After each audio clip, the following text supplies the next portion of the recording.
আমার নবী ডাক দিয়া বলে, ফাতেমা তুমি দরজা খুললা কারণ কি? ফাতেমা, এর আগেও তো অনেকবার আমি তোমার বাড়িতে এসেছি, তখন তো আমার কলিজার টুকরাটা দরজা খুলতো, আমার ইমাম হাসান এবং হোসেন তো দরজা খুলতো, কিন্তু আমার ইমাম হাসান এবং হোসেন কেন দরজা খোলে না? যেই মাত্র আমার নবী জবান মোবারক দিয়া এই কথা মা ফাতেমাকে বলল, মা ফাতেমা চোখের পানি ফলায়া ফলায়া কান্দে। আমার নবীর ডাক দিয়া বলে, ইয়া রাসূলুল্লাহ, ইয়া হাবিবাল্লাহ, নবী গো, ও মায়ের নবীজি, ইয়া রাসূলুল্লাহ, ইয়া হাবিবাল্লাহ, আপনার কলিজার টুকরা দুইটা নাতি ওই বিছানার মধ্যে শুয়ে আছে। আমার নবী ডাক দিয়ে বলে, ইয়া ফাতেমা, ও ফাতেমা রে, আমার নাতিগুলো তো আমারে দেখলে লাফায়া লাফায়া দৌড় দিত, নানা ভাই আসছে বইলা বইলা একটা দৌড় দিত, কিন্তু আজকে কেন আমার নাতিগুলো বিছানা থেকে ওঠে না? মা ফাতেমা ডাক দিয়ে বলে, ইয়া রাসূলুল্লাহ, ইয়া হাবিবাল্লাহ, নবী গো, আ মায়ের নবীজি, আমার ঘরের মধ্যে আজকে 3 দিন পর্যন্ত রান্না হয় না, 3 দিন যাবত আপনার ইমাম হাসান এবং হুসাইন না খেয়ে আছে, এই জন্য তারা বিছানা থেকে উঠতে পারতেছে না। আমার নবী চোখের পানি পালা পালা কান্দে।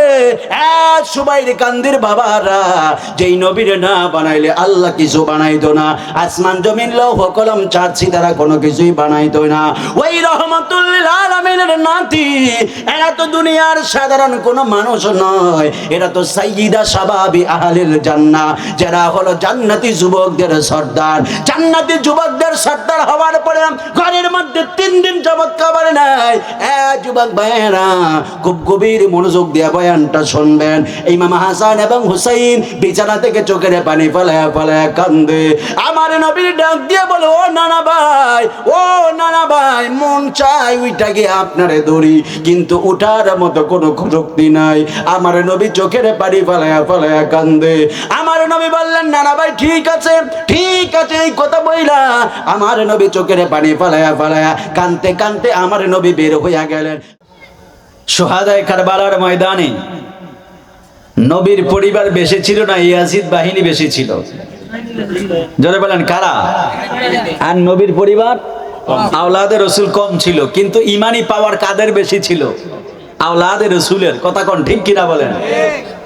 সেই শুহাদায়ে কারবালার কথা এখানে বলেছেন। এই জন্য আপনাদের ইমানি পাওয়ারটা কি কম হবে না বেশি হবে?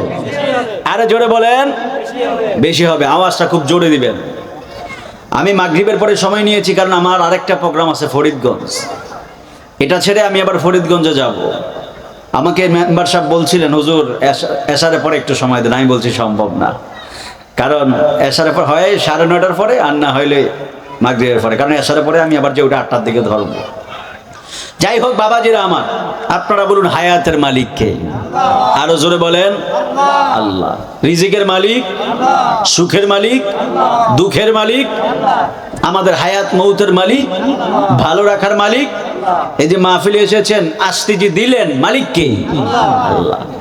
অনেক মানুষ আছে যারা চিন্তা ভাবনা করতেছে এশারের পরে যাব, ঠিক না বে ঠিক বলেন? হয়তো এমনও পারে এশারের পরে তারা নাও আসতে পারে, কথা কোন ঠিক কিনা বলেন?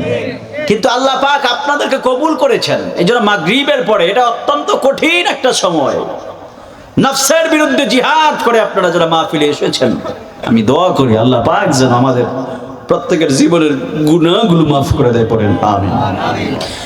একটু আল্লাহু আকবার বলেন। সবাইয়ের কেন্দ্রের মানুষ কি ঘুমিয়ে যেতেছেন নাকি? এখন আওয়াজ আছে না নাই? এটা একটা স্লোগান হবে, নারে তাকবীর, মাশাআল্লাহ। আর একটু জোরে দিবেন নি? আমি জোরে দিলে মানে একটু জোরে দিবেন নাকি? কি অবস্থা, ভালো আছেন না? আমি জোরে দিলাম, না জোরে দিবেন? নারে তাকবীর, নারে তাকবীর, নারে রিসালাত, নারে গাউসিয়া, আহলে সুন্নাত ওয়াল জামাত, শাহপুর দরবার শরীফ। শুকরিয়াতান স্বরূপ পড়ি আলহামদুলিল্লাহ। আর উচ্চ আওয়াজে পড়ুন আলহামদুলিল্লাহ। মাঝে মাঝে তেলাওয়াত টান দিব বাজান, একটু আল্লাহু আকবার বলতে পারবেন তো? জোরে জোরে আল্লাহু আকবার বলবেন, ইয়া রাসূলুল্লাহ পড়বেন। আল্লাহ যেন আমাদের কবুল করে, পড়েন আমিন। আল্লাহু আকবার ওয়া লিল্লাহিল হামদ। হামদু বিসমিল্লাহির রহমানির রহিম। ওই যে মুরব্বী কান্দর ওইটা যায় বাজার ইন্দা এদিক দিয়ে আয়েন ইন্দা এই এদিকে আয়েন না এদিক দিয়ে আয়েন না কানটা তো সব ব্রেক হয়ে দেব। এই ইন্দেন আল্লাহু আকবার কোন কষ্ট নিতেছেন আপনারা? হ্যাঁ কান স্ট্রং আছে, কান শক্ত আছে, বুলেট কান, এটি সমস্যা কিছু হইতো না। আল্লাহু আকবার বলেন, আরো জোরে কোন আল্লাহু আকবার। গভীর মনোযোগ আমার যুবক ভাইরা, আমার মুরব্বী বাবারা গভীর মনোযোগ দিয়ে শুনবেন। বয়ানের শুরুতে আপনাদের সম্মুখে এক টুকরো আয়াতে কারিমা তেলাওয়াত করেছি। আল্লাহ রাব্বুল আলামিন পবিত্র কোরআনুল কারীমের মধ্যে বলেন, فَإِن لَّمْ تَفْعَلُوا وَلَن تَفْعَلُوا فَاتَّقُوا النَّارَ الَّتِي وَقُودُهَا النَّاسُ وَالْحِجَارَةُ। জবান খুলে বলা যাবে কি আল্লাহু আকবার? আমার যুবক ভাইরা, মুরব্বী বাবারা, এই আয়াতের নিরিখে আমি বয়ান করে বিদায় আরজ করবো ইনশাআল্লাহ। সবাই কান্দির মানুষ একটা কথা মনে রাখবেন, জানার নাম ঈমান নয়, মানার নামই হলো ঈমান। কথা কন্যা ঠিক কিনা? আমার যুবক ভাইরা, মুরব্বী বাবারা, আল্লাহ দয়া করেছেন, মায়া করেছেন, আমার আল্লাহ মাহফিলে আসার এবং বসার তৌফিক দিয়েছেন। শুকরিয়া আদায় করে শেষ করা যাবে না। আসরের পরে তো দুই বন্ধু একসাথে ছিলেন, দুই মুরব্বী একসাথে বসেই চা পান করছিলেন, কিন্তু মাগরিবের পরে একজন কোরআনের ময়দানে আর একজন এখনো দোকানে বসে আছে। কথা কন্যা ঠিক কিনা? এই যে আল্লাহ দয়া করেছেন, আল্লাহ মায়া করেছেন, মায়া কইরা দয়া কইরা আমার আল্লাহ জান্নাতি বাগানে আসার বসার তৌফিক দিয়েছেন। এই জন্য আপনারা জবান খুলে বলেন, আমার সেই আল্লাহ রাব্বুল আলামিনের ইবাদতের দরকার আছে না নাই? আল্লাহর ইবাদত করতে হবে। আল্লাহ বলেছেন, ফজর নামাজ আমি আল্লাহর ইবাদত, জোহরের নামাজ আমি আল্লাহর ইবাদত, আসরের নামাজ আমি আল্লাহর ইবাদত, মাগরিবের নামাজ আমি আল্লাহর ইবাদত, এশারের নামাজ আমি আল্লাহর ইবাদত। তোমরা যদি এই ইবাদতগুলো করো, আমি আল্লাহ তোমাদের গুনাহগুলো মাফ করে দিব। আর তোমরা যদি আমি আল্লাহর ইবাদতগুলো যদি ঠিকমতো না করো, আমি আল্লাহ তোমাদেরকে জাহান্নামী বানায় দিব। আল্লাহ এই জন্য কোরআনুল কারীমের মধ্যে আল্লাহ বলেছেন, ওয়াল আসরি ইন্নাল ইনসানা লাফি খুস। আমার আল্লাহ কোরআনুল কারীমের মধ্যে একটা আয়াত সূরা নাজিল করেছেন, যেই সূরার নাম হলো সূরাতুল আসর। আল্লাহ এই কোরআনুল কারীমের মধ্যে আসর, এই সূরার মধ্যে আমার আল্লাহ কসম খাইলেন, ওয়াল আসরি, আমি আল্লাহ আসরের কসম খাইলাম, আমি আল্লাহ সময়ের কসম খাইলাম। ইন্নাল ইনসানা লাফি খুসরি, এই জমিনের মধ্যে যত মানুষ আছে সমস্ত মানুষগুলো হলো পথভ্রষ্ট, গোমরাহির মধ্যে। এই জন্য আপনারা জবান খুলে বলেন, আল্লাহ যদি আমাদেরকে ডাক দিয়া বলে ইন্নাল ইনসানা লাফি খুসরিন, আল্লাহ যদি ডাক দিয়া বলে এই জগতের মধ্যে যত মানুষ আছে সব মানুষগুলো হলো পথভ্রষ্ট আর গোমরাহি, আপনারা জবান খুলে বলেন, এই কথাটা কি সাধারণ না বড় কঠিন? আরো জোরে বলেন, কত কঠিন? বড় কঠিন একটা কথা আল্লাহ বলেছেন। এই জন্য আমার যুবক ভাইরা, আমার আল্লাহ বলে সমস্ত মানুষগুলো গুমরাহির মধ্যে, তবে ইল্লা হরফে ইস্তিসনা, হ্যাঁ তবে চার শ্রেণীর মানুষ ছাড়া। জোরে বলেন না সুবহানাল্লাহ। চার শ্রেণীর মানুষ ছাড়া বাকি যত মানুষ আছে সব মানুষগুলো হলো গুমরাহি আর পথভ্রষ্ট। যদি আল্লাহকে প্রশ্ন করেন, আল্লাহ চার শ্রেণীর মানুষ কারা? আমার আল্লাহ কোরআনুল কারীমের মধ্যে বলেন, ইল্লাল্লাযীনা আমানু ওয়া আমিলুস সালিহাতি ওয়া তাওয়াসাউ বিল হাক্কি ওয়া তাওয়াসাউ বিস সাবর। জোরে কন্না সুবহানাল্লাহ। আল্লাহ প্রথমে বলেন আল্লাযীনা আমানু, যারা আমি আল্লাহর প্রতি ঈমান এনেছে, ওয়া আমিলুস সালিহাত, এরা এবং যারা নেক আমল করেছে। প্রথম নম্বরে আল্লাহ বলেছেন যারা ঈমান আনছে। এই সুপারকান্তের মানুষ মনোযোগ দেন। প্রথম নম্বরে আল্লাহ বলেছেন যারা ঈমান এনেছে। দুই নম্বরে আল্লাহ বলেছেন ওয়া আমিলুস সালিহাত, এবং যারা নেক কাজ করেছে। ওয়া তাওয়াসাউ বিল হাক্কি, এবং যারা হকের উপর অটল থাকে, হক প্রচার করে, হক যেখানে সেখানে থাকে। ওয়া তাওয়াসাউ বিস সাবরি, এবং যারা ধৈর্য ধারণ করে। এই চার শ্রেণীর মানুষ ছাড়া বাকি সব গোমরাহি। এই জন্য আমি আপনাদের কাছে জানতে চাই, প্রথম নম্বরে আল্লাহ বলেছে ইমানদার ব্যতীত সব গোমরাহি। তারপরে আল্লাহ বলেছে নেক কাজ করে এমন মানুষ ছাড়া বাকি সব গোমরাহি। এই জন্য আমার সুবাইর কান্দির বাবাজিরা গো, ও মুরব্বি বাবারা, আমি আপনাদের কাছে জানতে চাই, আপনারা জবান খুলে বলেন না, মাগরিবের পরে মাহফিলের মধ্যে এসেছেন, এই মাহফিলে বসার মাধ্যমে আমাদের নেক আমল হয়েছে কি হয় নাই? আরো জোরে বলেন না, হয়েছে কি হয় নাই? নেক আমল মানি হলো আল্লাহর ইবাদত। আল্লাহর ইবাদত যদি করেন, আমার আল্লাহ বলেছেন ওয়া আমিলুস সালিহাত, নেক আমল যারা করবে, নেক কাজ যারা করবে, আল্লাহর ইবাদত যারা করবে, এই মানুষগুলো ওই গোমরাহির মধ্যে থাকবে না। ওয়া তাওয়াসাউ বিল হাক্কি ওয়া তাওয়াসাউ বিস সাবরি, আল্লাহ বলেছেন এই চার শ্রেণীর মানুষ, এই চার শ্রেণীর মানুষ ছাড়া বাকি সব মানুষগুলো গোমরাহির মধ্যে। এই জন্য আমার মতলবুত্তরে সবাই কান্দের বাবারা গো, ও যুবক ভাইয়েরা, পর্দার আলের মা বোনেরা, যারা আজকে পর্দার আলে জায়নামাজ বিছায়া বয়ানটা শুনতেছেন, চোখের পানি পালায় যদি কাঁদতে পারেন, খোদার কসম বলে দিয়ে যায়, এই চোখের পানির উসিলায় আমার আল্লাহ আমাদের জীবনের গুনাহগুলো ক্ষমা করার ক্ষমতা আছে না নাই? আরো জবান খুলে বলেন আছে না নাই? আল্লাহ চাইলে গুনাহগুলো মাফ করে দিতে পারবে। সারাটা দিন আলো ছিল, মাগরিবের আজান হয়ে যায়, সূর্য ডুবে যাওয়ার পরে অন্ধকার চলে আসে। আরে বাজান, দুনিয়ার জিন্দেগিটাও তো এমন, চোখ যতক্ষণ খোলা আছে সব কিছু দেখতে পাইতেছেন, যা মন চায় তা দেখতেছেন, কোনো বাধা বিপত্তি নাই। যখন চক্ষুটা বন্ধ হয়ে যাবে, মাগরিবের আজানের মতো করে এইভাবে আলোটা বন্ধ হয়ে যাবে। আলোটা বন্ধ হয়ে যাওয়ার পরে আপনার নিঃশ্বাস বের হয়ে যাবে। নিঃশ্বাস বের হয়ে যাওয়ার পরে গো, আপনার সন্তান ডাক দিয়া বলবে, আমার বাবার নিঃশ্বাস বের হয়ে গেছে, আমার মায়ের নিঃশ্বাস বের হয়ে গেছে, আমার বাবার লাশ পড়ে আছে, আমার মায়ের লাশ পড়ে আছে গো। এই কথা বইলা বিনায়া কাঁদেবে। পাশের বাসার বন্ধু আইসা ডাক দিয়া বলবে, বন্ধু, তোমার বাবা তো দুনিয়া ছেড়ে কবরে চলে গেছে, তোমার বাবার জন্য এত মায়া। কয় হ্যাঁ, বাবার জন্য অনেক মায়া। কয় কেমন মায়া? কয় আমার বাবা সারাটা জিন্দেগি আমাদের জন্য জীবনকে পানি করে দিছে, লালন পালন করতে যায় কত কষ্ট করেছে, ওই বাবা আজকে দুনিয়া ছেড়ে কবরের মধ্যে চলে যাবে। এই জন্য বাবার জন্য বড় মায়া। বন্ধু যদি ডাক দিয়া বলে, আরে বন্ধু, বাবার জন্য যদি এত মায়া হয়, বাবার তো কবরের মধ্যে রেখে দিবি রে, ওই বাবার সাথে কি একটা রাত কবরে থাকবি নি? সন্তান ডাক দিয়ে বলবে, না না না না না না, বাবার সাথে কবরে থাকা যাবে না, কারণ এই কবরটা হলো বড় ভয়ঙ্কর রে বাবা, এই কবরটা হলো বড় ভয়ঙ্কর। আমার নবী বলেছেন এই কবরটা হলো আখিরাতের প্রথম স্টেশন।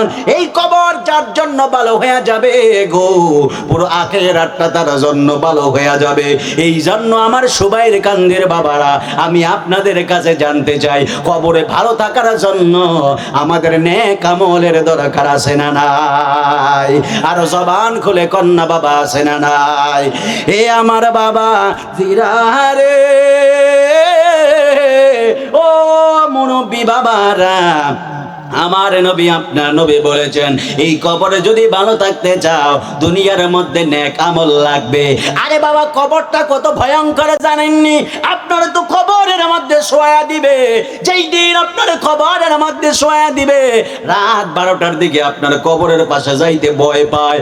আপনার কবরের পাশ দিয়ে কেউ যাবে, একা হাইটা যাইতে চায় না। কথা কন্যা ঠিক কিনা? এই জন্য যুবক ভাইয়েরা আমার, মুরব্বি বাবারা, এত কঠিন একটা কবর কবরের মধ্যে চলে যাবেন গো। এই জন্য আমি ওই আয়াতে কারিমাটা নিয়েছিলাম, ওই আয়াতের নিরিখে বয়ান শেষ করব ইনশাআল্লাহ। এই জন্য মুরব্বী বাবারা আমার, ও যুবক ভাইরা, আমি আপনাদের কাছে জানতে চাই, আপনারা বলেন আমরা জান্নাত চাই নাকি জাহান্নাম? জোরে বলেন কি চান? এই মতলব উত্তরের মানুষ কি ঘুমিয়ে যাইতেছেন? ঘুমিয়ে যাইতেছেন আপনারা? আমরা হুসাইনের পাগল, কথা কোন ঠিক কিনা বলেন? আমরা ইমাম হাসানের পাগল, ঠিক কিনা বলেন? আমরা আহলে বাইত পাকে পাঞ্জাতনের পাগল, হাত তোলা বলো ঠিক কিনা বলেন? ঘুমিয়ে যাইতেছেন নি আপনারা? ঘুমিয়ে যায় মেয়েরা, সারা রাত পিসা বুঝুর আইবো, আরো কত বক্তা আছে, এখন যদি ঘুমিয়ে যান বাকি সময় গলাটা হাই করতেছে, আরো তো সিলাই দেবো, বক্তা কতুরি আছে আরো এলিগে নাকি আবার? এটা আল্লাহু আকবার কর না। এই জবানের মালিক কে? জোরে বলেন। কানের মালিক কে? চোখের মালিক কে? শক্তির মালিক কে? যৌবনের মালিক কে? যিনি হলেন সব কিছুর মালিক, সেই আল্লাহর নাম জবান দিয়া বিকট আওয়াজ দিয়া বলতে চাই কে চাই না বলেন? হাত তুলে বলেন আল্লাহু আকবার বলেন। দুই হাত তুলে আল্লাহু আকবার, আরো জোরে আল্লাহু আকবার বলেন।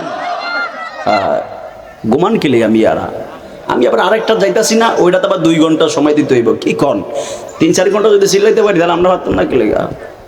কষ্ট হইব আপনাদের? জোরে বলেন। জাহান্নামে যাবেন কারা কারা হাত তোলেন? কিরে বুঝে না, নতুন মুরব্বিটি যাইতো না, আলহামদুলিল্লাহ কন। জাহান্নামে যাইতেছেন না, তাহলে একটু আল্লাহু আকবার জোরে কইতে হইব। বয়সে সিনা খালি দেহের দিক দিয়ে সিনা বুড়ো হয়েছেন, ভিতরটা তো এখনো জোয়ান, কথা কন ঠিক কিনা বলেন? ভিতরটা জোয়ান দিক দিয়ে তো নফসের লাগে যুদ্ধ করে পারছেন। মারহাবা কন, আরো জোরে কন মারহাবা। তোমায় ডাক দিলে কইতাম নি, ঠিক আছে কইতাম না, একটু পরে থাক, আছে সময় আছে আর। আল্লাহু আকবার বলেন। গভীর মনোযোগ আমার মতলব উত্তরের বাবা। কবরটা বড় ভয়ঙ্কর হয়ে যাবে, খুব গভীর মনোযোগ দিবেন। ওই কবরটা বড় ভয়ঙ্কর হয়ে যাবে। কবরে যদি নেকামল নিয়ে যদি না যাইতে পারেন, কবরের বয়ান কাহারও কাছে ভালো লাগে না। যেমন বিড়ির ওয়াজ করলে ভালো লাগে না, কয় হুজুর কেন বিড়ির ওয়াজ করে, এটা ছাড়া তো টেনশন দূর হয় না। কথা কোন ঠিক কিনা বলে? কয় বিড়ি টান দিলে টেনশন দূর হয়, আসলে কয় হ্যাঁ, কয় প্রমাণ আসলে, কয় অনেক প্রমাণ। কয় 2 প্যাকেট সিগারেট লাগে, কয় কেন, কয় টেনশন দূর করতে হয়। ইমাম সাহেব যদি ডাক দিয়ে কয় আপনি বিড়ি খেলে যদি টেনশন দূর হয়, টেনশন তো আমারও আছে। ঠিক কি ইমাম সাহেবের টেনশন নাই? যদি গায়ের বন্ধু 2 জনে একসাথে টানি, আরে কি করে এটা কি হইল নাকি, এটা কি হয় নাই? ইমাম সাহেবের লিগা হারাম, আমনের লিগা হারাম। কি তাহলে বুঝছো না ইমানে গন্ড গন্ড আছে, গন্ডগোল গন্ড আছে, এটা কি ভাই এটাও বুঝে না? আরে আল্লাহ রে, কোন জায়গায় আছি? প্রেমের বেশে ধরছে গো যারে, ওরে কি করিবে ও যায় তার গবিষে পরাণ যায়, প্রেমের বিষে পরাণ যায় রে। থাক কই না, আরে কইলা আবার গান গাইছি, 1 ঘন্টা সময় দিমু, দিয়া যাই গেড়ে বালা। গভীর মনোযোগ আমার যুবক ভাইরা, ও মুরব্বী বাবাজিরা আমার, কবরের বয়ান সবার কাছে ভালো লাগে না, কারণ আল হাক্কু মুররুন, কথা কর না ঠিক কিনা? সত্য বড় তিতা হয়। ওই কবর যদি আপনি জান্নাতের একটা টুকরা চান, দুনিয়ার মধ্যে নেক আমল নিয়ে যাবেন, আর কবরটা যদি জাহান্নামের গর্ত চান, তাহলে যা মন চায় তা করতে পারেন।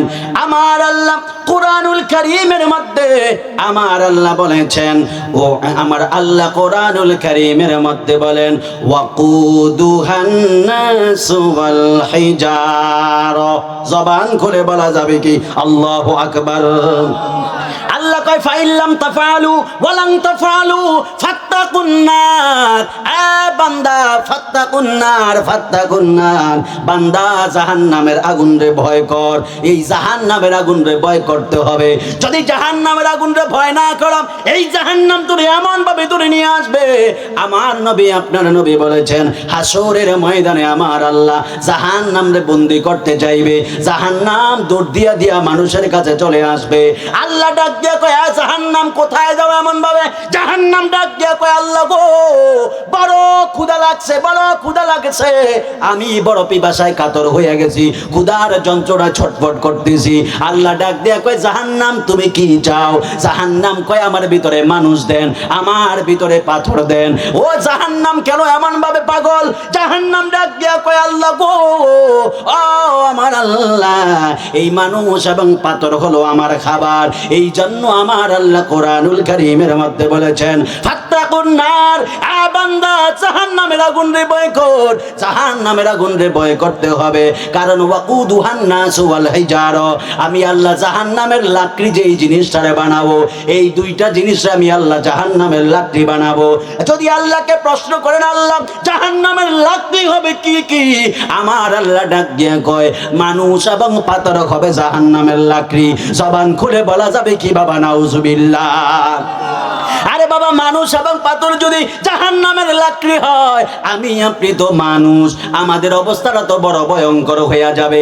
এই জন্য আপনারা জবান খুলে বলেন ওই জাহান্নামের ভয়ঙ্কর থাবা থেকে বাঁচার জন্য দুনিয়ার মধ্যে আমাদের নেক আমলের দরকার আছে না নাই?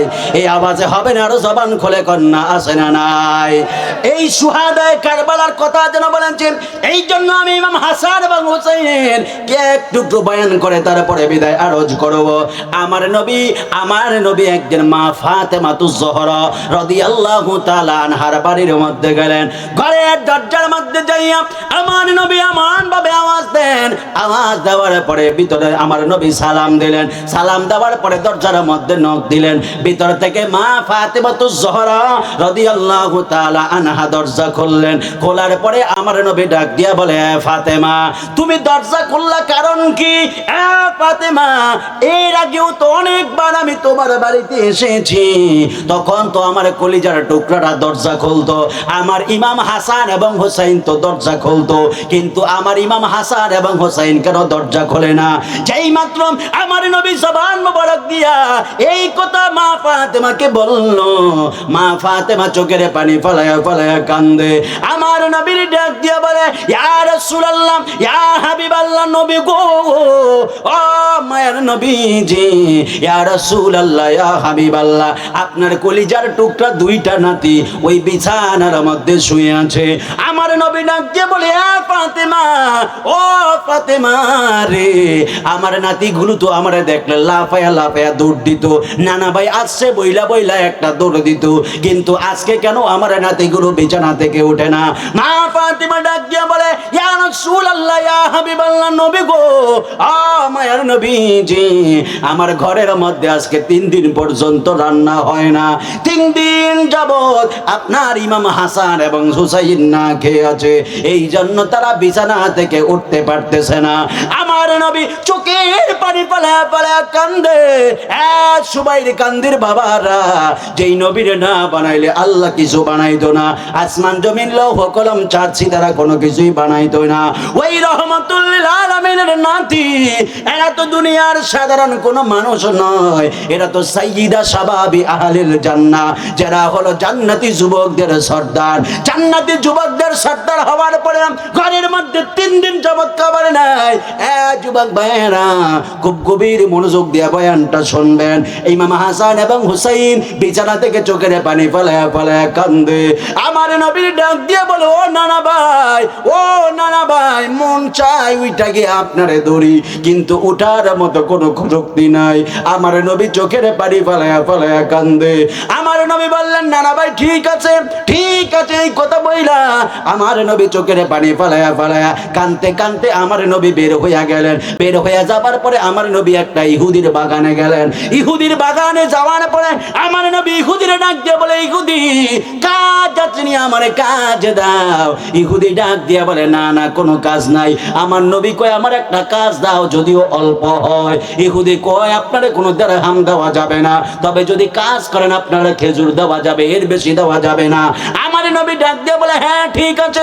ইহুদি নবী আমার রহমাতুল লিল আলামিনের হাতের মধ্যে একটা বালতি দিয়া, ওই বালতিটা ছিল লতা, বড় লতা ছিল, ওই লতা দিয়া পেঁচায় বালতিটা নবীর হাতের মধ্যে দিছে। রহমাতুল লিল আলামিনের হাত মোবারকের মধ্যে বালতি দিয়া ইহুদি ডাক দিয়া বলে এ মুহাম্মদ সাল্লাল্লাহু আলাইহি ওয়াসাল্লাম, এই কূপ থেকে আপনি পানি উঠান। আমার নবী পানি উঠায়, প্রত্যেকটা বালতির বদৌলতে 2টা খেজুর। জোরে কন্না আল্লাহু আকবার বলেন। যেই নবীর জন্য আল্লাহ তামাম দুনিয়া সাজাইলো, যেই নবীর আল্লাহ অফার করেছিল ইয়া রাসূলুল্লাহ ইয়া হাবিবাল্লাহ, আপনি যদি চান উহুদ পাহাড়টারে আমি স্বর্ণের পাহাড় বানিয়ে দেব। ইয়া রাসূলুল্লাহ ইয়া হাবিবাল্লাহ, ও মায়ের নবী গো, আপনি যদি চান শাহনশাহে বাদশাহী হালত আমি আপনার দিতে চাই। ইয়া রাসূলুল্লাহ আপনি নেবেন নি? আমার নবী কয় না না, উহুদ পাহাড় স্বর্ণ চাই না, বাদশাহী হালত আমি চাই না। আমার আল্লাহ ডাক দিয়া কয় ইয়া রাসূলুল্লাহ ইয়া হাবিবাল্লাহ, এত সুখের জীবন যাপন কেন আপনি চান না? আমার নবী ডাক দিয়া কয় এ বন্ধু রে, আমি কেন সুখের জীবন যাপন চাই না, দুনিয়াতে চাই না জানেননি? আমার কোটি কোটি উম্মত থাকবে গুনাহগার গরিব, আমি রহমাতুল লিল আলামিন আমার গরিব উম্মতদেরকে নিয়ে জান্নাতের ভিতরে থাকতে চাই। জবান খুলে বলা যাবে কি সুবহানাল্লাহ? আরে হাত তুলে বলেন সুবহানাল্লাহ বলেন। এই জন্য যুবক ভাইরা আমার, মুরব্বী বাবারা, এবার ওই ইহুদির সাথে কথা কইল, 1 বালতি পানি উঠাবেন, 1 বালতি পানি উঠাইলে 2টা খেজুর দেওয়া হবে, তবে হ্যাঁ সাথে সাথে খেজুর দেওয়া হবে না, 40 বালতি পানি উঠানোর পরে খেজুর দেওয়া হবে। এই কথা বলার পরে আমার নবী বললেন ঠিক আছে। আমার নবী 1 বালতি 2 বালতি এমন করে পানি উঠাইতেছে, পানি উঠায়া খেজুর গাছের গোড়ায় দিতেছে। এমন করতে করতে কয়েক বালতি তোলার পরে লতার একটা দড়ি ছিল, ওই লতার রশিটা সিরা বালতিটা কূপের মধ্যে পড়ে যায়। পড়ে যাওয়ার পরে আমার নবী ইহুদির কাছে গেলেন। ইহুদি ডাক দিয়া বলে এ মুহাম্মদ, পানি উঠানো হয়েছে কিনা? নবী ডাক দিয়া কয়েক বালতি উঠানোর পরে লতা ছিঁড়ে গেছে।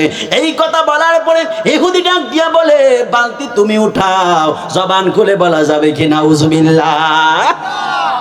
বালতি তুমি উঠাও। আমার নবী বলে আমি বালতি উঠাবো কিভাবে? ভাই যদি বালতি না উঠায় তাহলে খেজুর দেওয়া হবে না। আমার নবী ডাক দিয়া বলে এই বালতি আমারও ছিল না, এই খেজুর এই লতাও আমার ছিল না, সব কিছু আপনার বাদাই করা ছিল। আমি পানি উঠাইতে গিয়ে ছিঁড়ে গেছে, এখানে আমার কোনো দোষ নাই। আমি যত বালতি পানি উঠাইছি অত বালতি খেজুর আমাকে দেন। কেন কেন কেন জানেননি? রহমাতুল লিল আলামিনের 2 নাতি না খেয়ে বাড়ির মধ্যে শুয়ে আছে। আমার নবী তাদেরকে খাওয়ানোর জন্য খেজুর নিয়ে যাবে। জবান খুলে বলা যাবে কি বাবা? আল্লাহু আকবার। হায়রে আমার নবী যদি চাইতো জান্নাত থেকে আল্লাহ খাবার পাঠায়া দেয়, কিন্তু নবী উম্মতদেরকে শিখায় দেয় রে উম্মত, কারো কাছে হাত পাতারে চাইতে পরিশ্রম করা খাইবা, এটাই হলো আমি নবীর সুন্নত। কথা কন না ঠিক কিনা বলেন? এই জন্য আমার যুবক ভাইয়েরা, মুরব্বী বাবারা, ও পর্দার আলের মা বোনেরা, এবার আমার রহমাতুল লিল আলামিন ওই ইহুদিরে ডাক দিয়া বলে ইহুদি, আমি যত বালতি খেজুর উঠাইছি আমারে খেজুর দাও। ওই ইহুদি কয় না তোমারে খেজুর দেওয়া হবে না। আমার নবী কয় না না আমার খেজুর দাও, এটা তো আমার হক। যেই মাত্র আমার রহমাতুল লিল আলামিন এই কথা ইহুদিরে বলল, ইহুদি এমন জোরে নবীর গাল মোবারকে একটা থাপ্পড় লাগায়া দিল। জবান খুলে বলা যাবে কি বাবা? নাউজুবিল্লাহ। হায়রে আমার মতলব উত্তরের বাবা, ও সুবাইর কান্দির বাবারা, যেই নবীর গায়ের মধ্যে মশা মাছি বসতো না, যেই নবীর গায়ের মধ্যে মশা মাছি বসতো না, মা নবীর চেহারা নবীর জাসেম মোবারকের উপর দিয়া কোনো পাখি উইরা যাইতো না। আমার নবী রাস্তা দিয়া হাঁটতেন, নবীর মেঘমালাগুলো ছায়া দিত। জবান খুলে বলা যাবে কি সুবহানাল্লাহ? হায়রে আমার বাবা, ওই নবীর ইহুদি এমন জোরে একটা থাপ্পড় মারলো, আমার নবী গাল মোবারকের মধ্যে হাত দিয়ে ধরে আছেন। আমার নবীর অপরাধ, নবী নিজের হক বুঝতে গিয়েছেন, নবী নিজের অধিকার বুঝতে গিয়েছেন। তামাম বাগানে আরো যত লোক ছিল এরা সবাই এবার ইহুদির বিরুদ্ধে চলে গেল। কয় হায় রে, এত বড় ইনসাফকারী ব্যক্তি তো জমিনের মধ্যে আর দেখি নাই। আমাদেরকে আমাদের উপর বহু জুলুম করেছেন, আর একটাও জুলুম করতে দেওয়া যাবে না। ইহুদি ভয়ে আমার নবীর খেজুর দিয়া বলল, মুহাম্মদ মুহাম্মদ আপনি খেজুর নিয়ে চলে যান। আমার নবী খেজুর নিয়ে চলে আসে, এই গভীর মনোযোগ দেন, আমার নবী খেজুর নিয়ে চলে আসছে। আমার নবী মা ফাতেমার বাড়ির কাছে আইসা আমার নবী নিজের রুমাল মোবারক দিয়া গালটা ডেকে রাখছেন। গালটা ডেকে রাখার পরে আমার নবী বাড়ির মধ্যে ঢুকছে।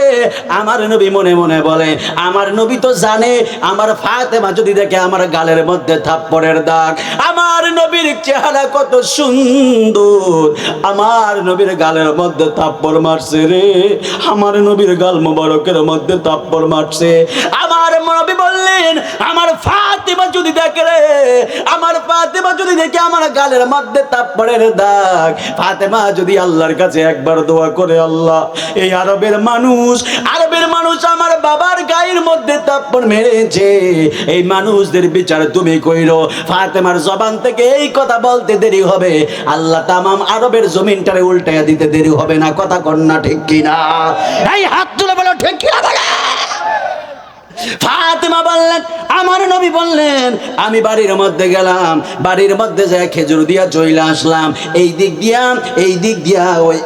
দিয়া আমি আমার বাড়ির মধ্যে চলে আসলাম। বাড়ির মধ্যে আসার পরে আমি যখন কিছু দূর আসতেছি, কিছু দূর আসার পরে আমি দেখলাম, আমি হঠাৎ করে খবর পাইলাম, ওই ইহুদি মনে মনে ভাবলো লোকটা নিজে কাজ করলো, কাজ করার পরে আমার কাছে খেজুর চাইলো, খেজুর চাওয়ার কারণে আমি থাপ্পড় দিলাম, আমার মনে হয় এটা বড় অন্যায় হয়েছে। এই কথা ভাবতে ইহুদি চোখের পানি ফেলে কান্দে। আরে বাবা, হেদায়েত কখন কার কপালে আসে জানা যায় না। ইহুদি এবার ডাক দিয়া বললেন, আমি মনে মনে ভাবতেছি কেমনে নবীরে থাপ্পড় মারলাম, এই কথা বাইবা ইহুদি এবার ডাক দিয়া বলল, ইহুদি বললেন, আমি এই হাত দিয়া রহমাতুল লিল আলামিন থাপ্পড় মেরেছি। ইহুদি নিজের হাতে তলোয়ার নিয়া নিজ হাতটা নিজে কোপ দিয়ে কেটে ফেলছে। জবান খুলে বলা যাবে কি আল্লাহু আকবার? নিজ হাত দিয়ে নিয়ে তরবারি দিয়া নিজের হাত কাইটা এবার হাত নিয়ে তিনি দৌড় দিলেন নবীর বাড়ির দিকে। যখন রহমাতুল লিল আলামিনের বাড়ির দিকে যাইতেছে, পথি মধ্যে মসজিদে নববীর মধ্যে হযরতে সালমান ফারসি রাদিয়াল্লাহু তাআলা আনহু বসা। এই সালমান ফারসি দেখলেন ইহুদির এক হাতের মধ্যে একটা হাত, আল্লাহু আকবার বলেন না। ইহুদির হাতের মধ্যে এক হাত কাটা হাতটা এই হাত দিয়ে নয়া দৌড় দিতেছে। সালমান ফারসি লাভ দিয়ে না দাঁড়াইছে, কই যাও? কয় নবীর কাছে যাই। কয় কেন যাও? কয় দরকার আছে। কয় না বইলা যাইতে হবে। কয় না সালমান ফারসি ভিতরে বড় জ্বালা, এই জ্বালা দুনিয়ার কাউরে বোঝাইলে আর বুঝ মিটবে না। সালমান ফারসি আমারে যেতে দাও। সালমান ফারসি বলে, না যাইতে দেওয়া হবে না। এবার ওই লোক ডাক দিয়া বলে, আমি মাপ চাই, আমারে যাইতে দাও, কারণ আমার হাত থেকে রক্তকরণ হইতেছে। এই রক্তকরণ হয়ে যদি আমি হুজরা মোবারক থেকে বের হলেন, বের হওয়ার পরে রহমাতুল লিল আলামিন যেই মাত্র লোকটার সামনে দাঁড়াইছে, লোকটা পিটকারা বাইরা হাতটা সামনে বাড়াইয়া দিছে। ফাড়াইয়া দেওয়ার পরে আমার নবীরে ডাক দিয়া বলে, ইয়া রাসূলুল্লাহ, ইয়া হাবিবাল্লাহ, জীবনে বড় অন্যায় করছি, ইয়া রাসূলুল্লাহ, আমি বুঝতে পারি নাই আপনার সম্মান কত দামি। আপনি কাজ করেছেন, অধিকার চেয়েছেন, আপনার উপর জুলুম করেছি, ইয়া রাসূলুল্লাহ, আমি আপনাকে থাপ্পড়ে মেরেছি। ইয়া রাসূলুল্লাহ, দেখেন না যেই হাত দিয়ে আমি আপনার গাল মোবারকে থাপ্পড় মেরেছি, ওই হাত আমি নিজ তরবারি দিয়ে কেটে ফেলছি। ইয়া রাসূলুল্লাহ, ইয়া হাবিবাল্লাহ, আপনি আমারে মাফ করবেন কিনা? আমার নবী কয়, যাও তোমারে আমি মাফ করে দিলাম। জবান খুলে কলা যাবে কি সুবহানাল্লাহ? আমার নবী বলে, তোমারে মাফ করে দিলাম। আমার নবী কই, তোমারে আমি মাফ কইরা দিলাম। যেই মাত্র আমার নবী এই কথা বলেছেন, এই কথা বলার পরে এবার ইহুদি কয়, হায় রে, আমি থাপ্পড় মারলাম, থাপ্পড় মারার পরে আইসা বলার সাথে সাথে যে আমারে মাফ কইরা দিল। নিশ্চয় এই লোকটা তো সাধারণ লোক নয়, মনে হয় এই লোকটাই সত্য নবী। এই কথা বলার পরে ইহুদি ডাক দিয়ে বলে, ইয়া রাসূলুল্লাহ, ইয়া হাবিবাল্লাহ, আমি আপনার কাছে একটা জিনিস ভিক্ষা চাই। আমার হাত থেকে রক্তক্ষরণ হইতাছে, মনে হয় আমি আর বেশিক্ষণ দুনিয়াতে থাকবো না। এই কথা যেই মাত্র বলল, ইহুদি ডাক দিয়ে বলে, ইয়া রাসূলুল্লাহ, ইয়া হাবিবাল্লাহ, আমি আপনার কাছে একটা জিনিস চাই। আমার নবী কয়, তুমি কি চাও? কয়, ইয়া রাসূলুল্লাহ, ইয়া হাবিবাল্লাহ, আমি আপনার হাতের মধ্যে হাত রাইখা কালেমা পড়তে চাই। আমার নবী কয়, তোমার নসিব খুলে গেছে, আল্লাহ তোমার হেদায়েতের ছায়াতলে দাওয়াত দিয়েছেন। এই কথা বলার পরে আমার নবী ইহুদির কালেমা পয়রা মুসলমান বানায়া দিল। মুসলমান হওয়ার পরে ইহুদি কাটা হাতটা রাইখা একটা দৌড় দিল। আমার নবী ডাক দিয়া কয়, ইহুদি তুমি কই যাও? এবার আমার নবী ডাক দিয়া কয়, আল্লাহর বান্দা তুমি কই যাও? কয়, হুজুর আমারে আপনি কালেমা পয়রা মুসলমান বানায়া দিয়েছেন। হুজুর আমার বাগানে আরো শত শত লোক কাজ করে, এদের মধ্যে অনেকে এখনো বিধর্মী আছে, আমি যাইয়া এদেরকে কালেমার দাওয়াত দিতে চাই। জোরে কন্যা সুবহানাল্লাহ। আরে বাবা, কেমন দেখলেন? ছিল ইহুদি, নবীর বিরোধিতা করলো, নবীর আঘাত করলো, অথচ নবীর একটু মহব্বত ভালোবাসার কারণে নিজে হেদায়েত হইয়া আবার হেদায়েতের দাওয়াত দিতে চইলা গেছে। জোরে কন্যা সুবহানাল্লাহ বলে। এই জন্যই তো বাবা বলি আল্লাহদের সংস্পর্শে আসতে হবে। ওলি আল্লাহদের সংস্পর্শে যদি আসেন, মেম্বার সাহেব নেই, কি অবস্থা? কষ্ট হইতেছে আপনাদের? আজান হইতেছে, আজান হলে তো সমস্যা নাই, কারণ নিয়ম আছে, আবার ফতুয়া দিয়েন না। আজানের সময় এলেম শিক্ষা করা যায়, আজানের সময় এলেম কি করা যায়? শিক্ষা করা যায়। এটা আল্লাহু আকবার বলেন, জোরে কর না আল্লাহু আকবার। এই জন্য যুবক ভাইয়েরা আমার, ওলি আল্লাহদের সংস্পর্শে যদি আসেন, নিজের হৃদয়টা এমন ভাবে পরিবর্তন হইয়া যাবে। আমার আওলাদে গৌসে পাক আলে রাসূল সাল্লাল্লাহু আলাইহি ওয়াসাল্লাম হযরতুল হাদ আল্লামা শেখ সৈয়দ গোলাম মোহাম্মদ আব্দুল কাওকাব কাদরি সাহেব কাবলা মাদ্দাসাল্লাহুল আলী, চেহারার মধ্যে কত মায়া, কথা কোন ঠিক কিনা বলেন? আরো জোরে বলেন না, ঠিক কিনা বলেন? চেহারার মধ্যে কত মায়া, যাদের চেহারার দিকে তাকাইলে মনে হয় বারবার তাকায়া থাকি, কথা কন না, ঠিক কিনা বলেন? এই মানুষদের সংস্পর্শে যখন আসবেন, আপনি দেখবেন নিজের দেহটা একবারে পরিবর্তন হয়ে যাবে, নিজের জীবন একেবারে পরিবর্তন হয়ে যাবে। আমি বাজান ঘটনাটা খুব তাড়াহুড়ো করে বলতেছি, যেহেতু এখান থেকে আমার আরেক জায়গায় যেতে হবে, ওই জায়গায় গিয়ে আমি আবার ওখানেও আবার বয়ান আছে ফরিদগঞ্জ, অনেক দূর এখান থেকে। এই জন্য আমি খুব সংক্ষিপ্ত অনুসারে বয়ানটা শেষ করে দিব। এবার ইহুদি ডাক দিয়া বলে, ইয়া রাসূলুল্লাহ, ইয়া হাবিবাল্লাহ, আমি যেতে চাই, আমি যেতে চাই আমার ওই বাগানের মধ্যে, বাগানে যাইয়া আমি ওদেরকে কালেমার দাওয়াত দিব। এই আমার নবী ডাক দিয়া বলে, পাগলা রে, এ পাগলা, এই কিছুক্ষণ পূর্ব মুহূর্তে তুমি ছিলা আল্লাহর দুশ্মন, আল্লাহর সাথে বহু শিরক করেছ, আল্লাহর বড় নাফরমানি করেছ, কিন্তু এখন তুমি মুসলমান হয়ে গেছো, আল্লাহর দাওয়াত তুমি কবুল করেছ, রহমাতুল লিল আলামিনের দাওয়াত তুমি কবুল করেছ। পাগলা, পাগলা রে, রহমাতুল লিল আলামিনের দরবারে কেউ আসলে খালি হাতে ফিরে না। পাগলা, রহমাতুল লিল আলামিনের দরবারে আসলে কেউ খালি হাতে ফিরে না। আমি তোমার একটা হাদিয়া দিতে চাই। পাগলা ডাক দিয়া বলে, ইয়া রাসূলুল্লাহ, কি হাদিয়া? আমার নবী ডাক দিয়া বলে, পাগলা, যে হাতটা তুমি কেটে ফেলেছো, এই হাতটা তোমার হাতের মধ্যে নাও। এবার পাগলা হাতটা হাতের মধ্যে নিছে, হাতের মধ্যে নেওয়ার পরে আমার নবী কয়, তোমার হাতটা আমার হাতে দাও। এবার পাগলা বাম হাতে হাতটা নবীর হাতের মধ্যে দিছে, হাতের মধ্যে দেওয়ার পরে আমার রহমাতুল লিল আলামিন ডাক দিয়া বললেন, এবার এই জায়গার মধ্যে আমার নবী, আমার নবী এই জায়গার মধ্যে লাগাইয়া দিছে, লাগাইয়া নবী জবান মোবারক থেকে থুতু বের করে দিয়েছে, থুতু বের করে দিয়া এবার আমার নবী দুই সাইড দিয়ে ভাবে থুতুটা লাগাইয়া দিছে। থুতু লাগাইয়া দেওয়ার পরে আমার নবী ডাক দিয়া কয়, পাগলা রে, এখন কেমন লাগে? পাগলা ডাক দিয়া কয়, ওয়াল্লাহি তাল্লাহি বিল্লাহ, ইয়া রাসূলুল্লাহ, আমার হাত ভালো থাকতে যত বেশি শক্তিশালী ছিল, কাটার পরে যখন থুতু দিয়া লাগাইয়া দিলেন, ও তার চাইতে আরো কোটি কোটি গুণ শক্তি বেড়ে গেছে। জবান খুলে বলা যাবে কি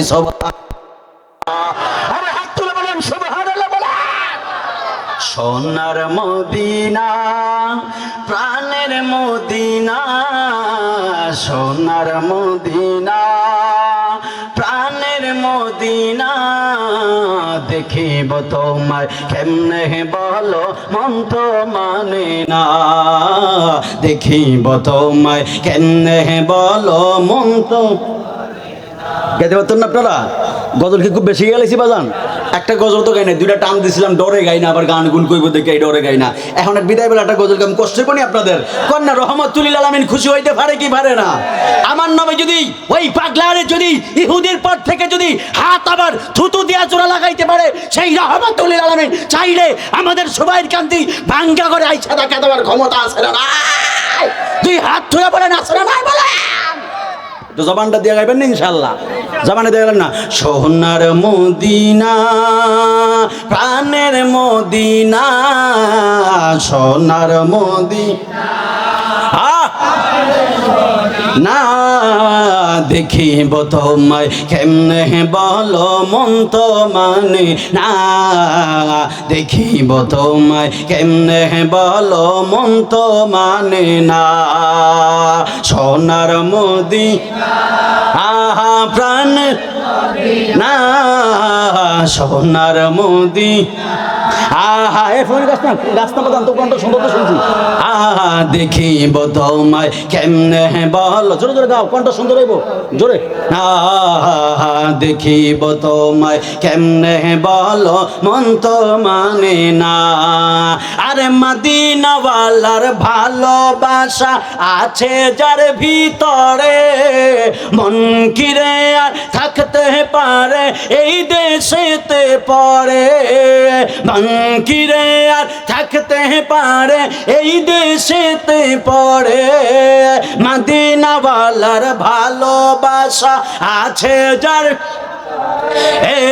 মন কিরে আর থাকতে পারে এই দেশেতে পরে, মন কিরে আর থাকতে পারে এই দেশেতে পরে, মদিনাওয়ালার প্রেমে আমি মদিনাওয়ালার আমি মদিনাওয়ালার প্রেমে আমি হইলাম দিওয়ানা, দেখিব তোমায় কেমনে বলো মন তো মানে না, দেখিব তোমায় কেমনে বলো মন তো মানে না, সোনার মদিনা প্রাণের মদিনা, সোনার মদিনা আহা প্রাণ হেজরে না, দেখিব তোমায় কেমনে বলো মন তো মানে না, দেখিব তোমায় কেমনে বলো মন তো মানে না, আরে রোজ হাসরের কঠিন দিনে তোমার সাফায়াতে আমায় তুমি পার করিও নবী তোমার সাথে, আমায় তুমি পার করিও নবী তোমার রোজ হাসরের কঠিন দিনে তোমার সাফা